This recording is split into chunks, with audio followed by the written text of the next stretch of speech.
और घर पर क्या बनाया है? छोटे, आज घर पे ना कुछ नहीं बनाया है, हम भी दोनों भूखे हैं। हम तो खुद भूखे हैं। इन्हें देखो, ये साहब जी कमाई करके आए, इन्हें खाना दे दो। ठीक है भैया, मैं ऐसे ही सो जाऊंगा। अरे ये क्या ड्रामा कर रखा है इसने, और तूने तो पैरों में पन्नी लपेट रखी है। भैया मैं सड़क पर चल रहा था और मेरे पैर जल रहे थे, इसलिए मैंने पल्ली बांध ली। देखो भैया, मेरे पैरों में छाले भी पड़ गई। देख रहे हो अपने भाई की हरकत, ये अपने साथ साथ हमारी भी बेइज्जती करा रहा है। भैया तुम्हें बेइज्जती लगती है ना, तो मुझे पैसे दे दो, मैं चप्पल खरीद लूंगा।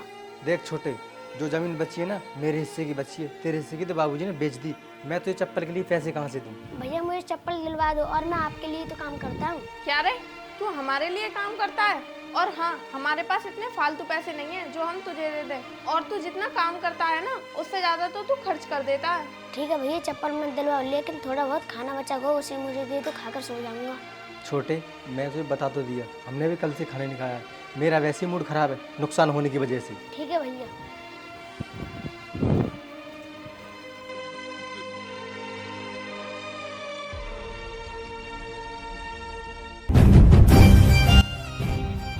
ले रे, ये खाना बचा हुआ था, खा लेना।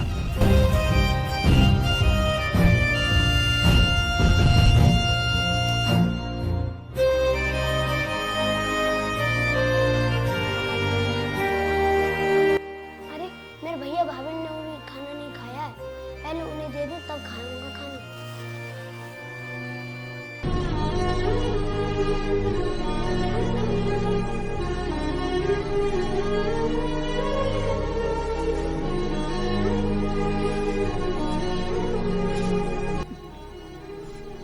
मैंने तुमसे पहले ही बोला था कि दरवाजा बंद कर दो, लेकिन आपने नहीं किया। वो आरती मुझे याद नहीं रहा। याद नहीं रहा? अब इसको पता तो चली गया, अब इसको भी खाना देना पड़ेगा। नहीं भाभी, मैं आपको खुद ही खाना लेकर आया हूँ, मुझे नहीं चाहिए खाना। मुझे मालूम था आपने कल से खाना नहीं खाया, इसलिए खाना लेकर आया हूँ मैं। चल ठीक है, अब इस खाने को तू ही खा लेना। भैया आपको मुझसे झूठ बोलने की क्या जरूरत थी? भैया मुझे खाना नहीं देना था तो मनाही कर देते मुझसे। छोटे, वो सुनो, तुम चुप रहो। हम खाना बनाते हैं अपने लिए, तेरे लिए नहीं। और तेरे भी तो हाथ पैर सही सलामत है, तू अपने आप बनाकर भी तो खा सकता है, या सारी जिंदगी हम पर ही बोझ बना रहेगा? नहीं भाभी, ऐसा मत बोलो, इस घर पर तो मेरा भी अधिकार है। नहीं, तेरा कोई अधिकार नहीं है। और जो तेरे हिस्से की जमीन थी ना, वो तेरा बाप बेचकर मर गया। सुनो भैया, पिताजी ने जमीन बेची, लेकिन मेरे हिस्से की नहीं, हम दोनों भाइयों के हिस्से की।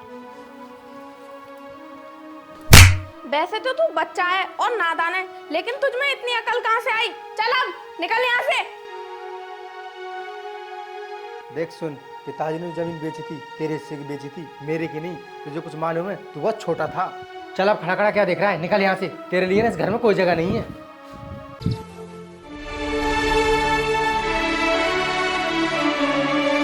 मैं तो इसे बच्चा समझ रही थी, इसको तो सब कुछ पता है। अगर इसके हिस्से में थोड़ी बहुत जमीन आ गई ना, तो हम तो बर्बाद हो जाएंगे। तुम जल्दी से जल्दी कुछ ना कुछ करो। आरती, मैं ना अभी अपने बेटे को फोन लगाता हूँ और आज इस समस्या का समाधान निकालूंगा।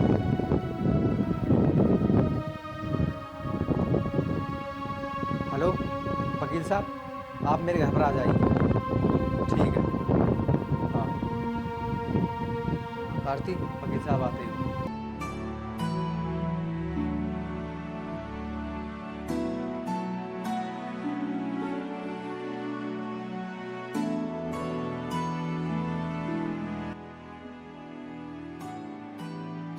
नमस्ते वकील साहब, आइए बैठिए।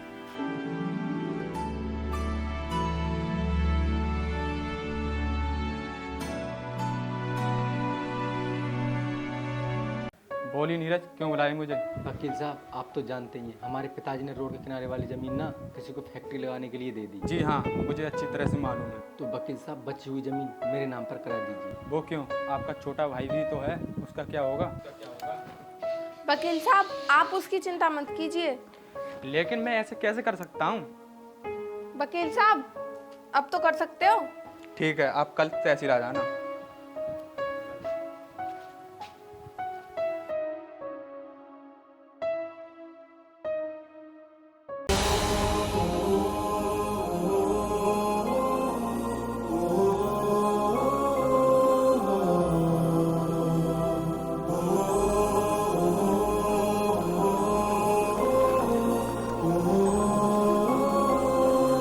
बाबूजी रुकियो।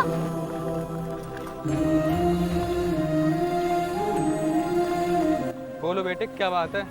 साहब बहुत तेज धूप पड़ रही है और मेरे पैर जल रहे हैं। थोड़ी दूर तक अपनी मोटरसाइकिल में बैठा लूँ। अरे बेटा चप्पल नहीं है तेरे पास? साहब जो कुछ भी कमाता हूँ मजदूरी कर कुछ कमाता हूँ और भैया भाभी ले लेते मुझसे और मुझे खर्चा को भी पैसे नहीं देते, कभी कभी खाना भी नहीं देते। अरे बेटा तेरे भैया भाभी बहुत गलत करते हैं। तेरे पास थोड़ी बहुत ज़मीन नहीं है क्या? साहब मेरे भैया कहते हैं कि तेरे हिस्सा की जमीन पिताजी ने बेच चुकी है और बची जमीन पर तेरे कोई अधिकार नहीं है, ऐसा बोलते भैया भाभी। अगर यही बात अपन भैया भाभी से बोल, स्टाम्प पेपर लिख कर दे देंगे कि तेरे हिस्सा की ज़मीन बिक चुकी है। इतना तो मैं बोल दूंगा, फिर क्या होगा साहब जी? उसके आगे काम मुझ पर छोड़ दे, बस इतना काम करवा ला। ठीक है, कल मैं काम करा लाऊंगा, मुझे आगे छोड़ दीजिए। चल ठीक है बैठ।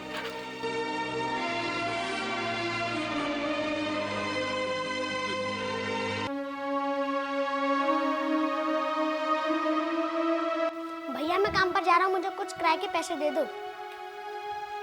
हाँ तो जाना, क्यों आया है यहाँ पर? भाभी किराए को पैसे दे दो, फिर चला जाऊंगा यहाँ से। ओए सुन, ज़्यादा दूर नहीं है, पैदल ही चला जा। भैया बहुत तेज धूप पड़ रही है, मेरे पैरों में चप्पल भी नहीं है। तो इसमें हम क्या करें? तुझे जाना है तो जा। और हाँ, एक बात और सुन ले, अगर तू काम पर नहीं गया ना तो तुझे खाने को भी नहीं मिलेगा। भाभी ऐसा क्यों बोल रही हो? इस घर पर मेरा भी तो अधिकार है थोड़ा बहुत। हमने बोला ना कि तेरा यहाँ पर कुछ नहीं है और तू अधिकार की बात कर रहा है। भैया आप कुछ बोलो ना, भाभी ये सब ठीक कर रही हैं। हाँ ये सब ठीक कर रही है। और तेरा है क्या यहाँ? भैया आप स्टाम्प पेपर पर लिख कर दो, वो जमीन बिकी है तो मेरे हिस्से की बिकी है। हाँ तो दे देंगे लिखकर, क्या फर्क पड़ता है हम पे? जो जमीन बिकी है वो तेरे ही हिस्से की बिकी है। लो स्टाम्प पेपर और इस पर साइन करो दोनों। ठीक है।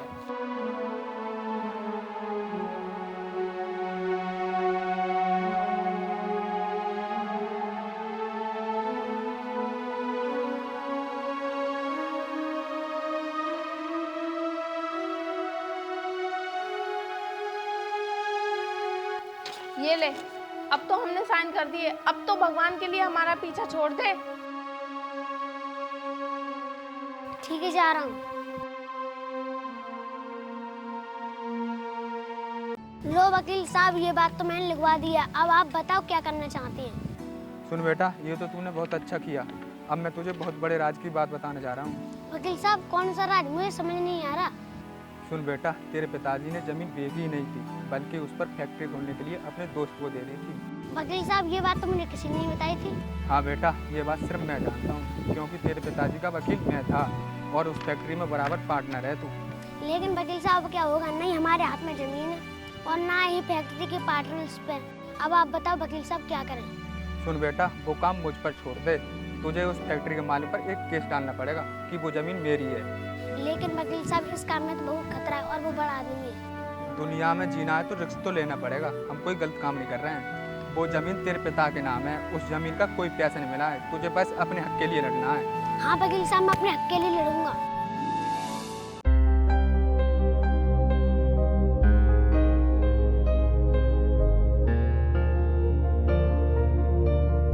सर ये देखिए, ये क्या है? महावीर देखना क्या है ये।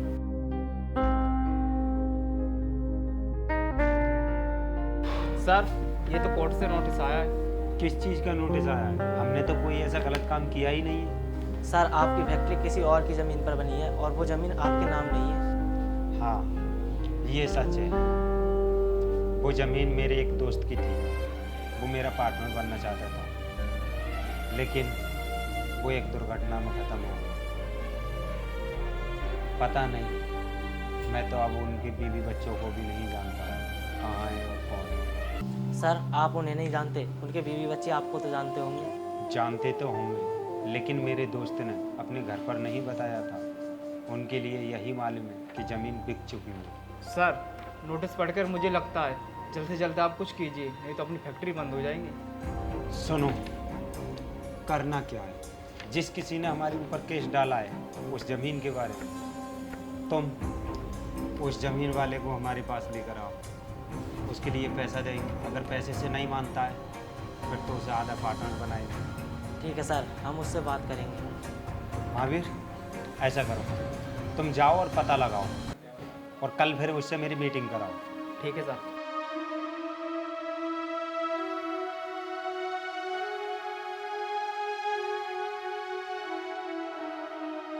हेलो, क्या बात कर रहा है यार तू? फिर तो हमारी पूरी जिंदगी मौज में कटेगी। तूने तो यार दिल खुश कर दिया। अरे क्या हुआ, क्यों इतने खुश हो रहे हो? मुझे भी तो बताओ क्या बात है। आरती, तू सड़क किनारे फैक्ट्री के लिए जमीन बेची थी, वहाँ पर ना अपनी जमीन निकली है। अच्छा, ये तो बहुत खुशी की बात है। आरती, अब उस फैक्ट्री का मालिक या तो हमें करोड़ों रुपये देगा या फिर उस फैक्ट्री का पार्टनर बनाएगा। ये तो हमारी लाइफ का सबसे अच्छा दिन है, अब तो हम करोड़पति बन जाएंगे। आरती, हम उस कंपनी मालिक के पास चलते हैं, आओ मेरे साथ।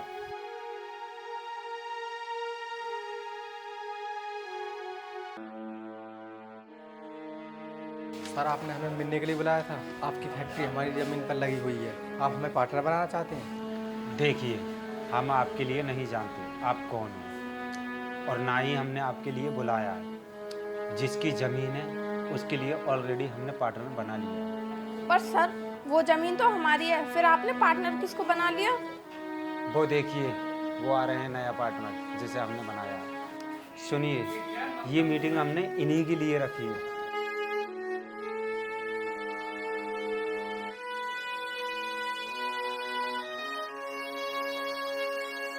सर, इस ज़मीन में मेरा भी हिस्सा है, तो फिर आप इस अकेले को पार्टनर कैसे बना सकते हैं? भैया ये वही जमीन है जो पिताजी ने बेच दी थी। जी हाँ छोटे। भैया मेरे हिस्से की थी, आपने खुद बोला, इसलिए इस जमीन पर आपका कोई अधिकार नहीं है। ये तू क्या बोल रहा है छोटे? वो तो मैंने पैसों के तंगी कारण फालतू खर्चा ना हो इसलिए ये सब बोला था। भैया मैं ये सब जानता हूँ कि आपके हिस्से की जमीन बची हुई है, आप यहाँ से चले जाओ तो ये अच्छा होगा। अरे तू कहीं पागल तो नहीं हो गया? उस जमीन पर हमारा भी अधिकार है। भाभी, घर जमीन पर मेरा भी तो अधिकार था, लेकिन आपने कहाँ दिया? आपने कई बार ऐसा बोला था कि तेरे हिस्से की जमीन बिक चुकी है और आज वही जमीन को लेने आई हो। सर, आप इसकी बातों में मत आइए, हमने इससे ऐसा कभी नहीं बोला था। सर एक मिनट, वकील साहब स्टाम्प दिखाओ।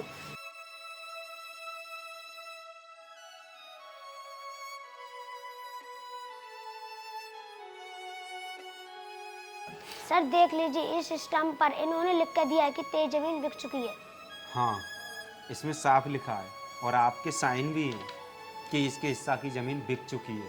ये तुम्हारा ही सिग्नेचर है। भैया आपने कई बार ऐसा बोला है कि तेरे हिस्से की जमीन बिक चुकी है। इस एग्रीमेंट के हिसाब से फैक्ट्री वाली ज़मीन पर आपका कोई अधिकार नहीं है। ए वकील, ये सब कुछ ना तेरा ही किया धराया है, अब तो तुझे हम देख लेंगे। अब तुम बाहर चले जाओ, वरना तुम्हें पुलिस बुलाकर अंदर करवा दूंगा। छोटे, मुझे माफ़ कर दे, मुझसे गलती हो गई। मैंने तुझे अपना भाई समझा, गैर नहीं। मुझे नहीं पता था तेरी इतनी जल्दी किस्मत बदल जाएगी। भैया तो तुम्हें अपनी गलती का एहसास हो गया ना? हाँ, हमें एहसास हो गया है। हम अपने किए कराए पर बहुत शर्मिंदा हैं। बल्कि मैं तो ये कहती हूँ कि अपने घर वाली ज़मीन को और इस वाली ज़मीन को आपस में बांट लें। अब तो कोई फायदा नहीं है भाभी, आपकी कोई चाल काम नहीं आएगी। अब घर जाकर ही अफसोस करना भाभी। ऐसी बात मत कर छोटे, एक बार फिर सोच ली, हम फिर भी भाई भाई हैं। जाओ यहाँ से, वरना तुम्हें बाहर निकालने के और भी तरीके हैं मेरे पास।